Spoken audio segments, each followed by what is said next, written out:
গোসলের ফরজ কয়টি? গোসলের ফরজ তিনটি। কি কি?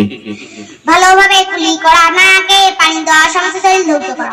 তায়াম্মুমে কয় ফরজ? তায়াম্মুমে 3 ফরজ, নিয়ত করা, পাক মারিতে হাত মারিয়া, হাতে হাতে ঝাড়া দিয়া, সমস্ত মুখ একবার মাসে করা, দোনো হাতের কবজিসহ একবার মাসে করা।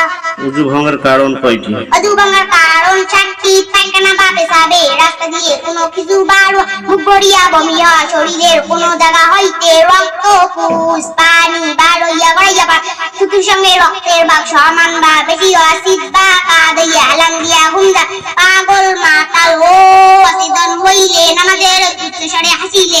নামাজের বাহিরে এবং ভিতরে কয়টি ফরজ আছে? 7টি ফরজ। শরীর পাক, কাপড় পাক, নামাজের জায়গা পাক, সতর ঢাক, কিবলা মুখী অস্তমত নামাজ পড়া, নামাজের নিয়ত করা। ভিতরে কয় ফরজ? ভিতরে 6 ফরজ। কি কি? তাকবীর, তাহরীম, খাড়া হইয়া নামাজ পড়া, কিরাত পড়া, রুকু করা, 2 সিজদা করা,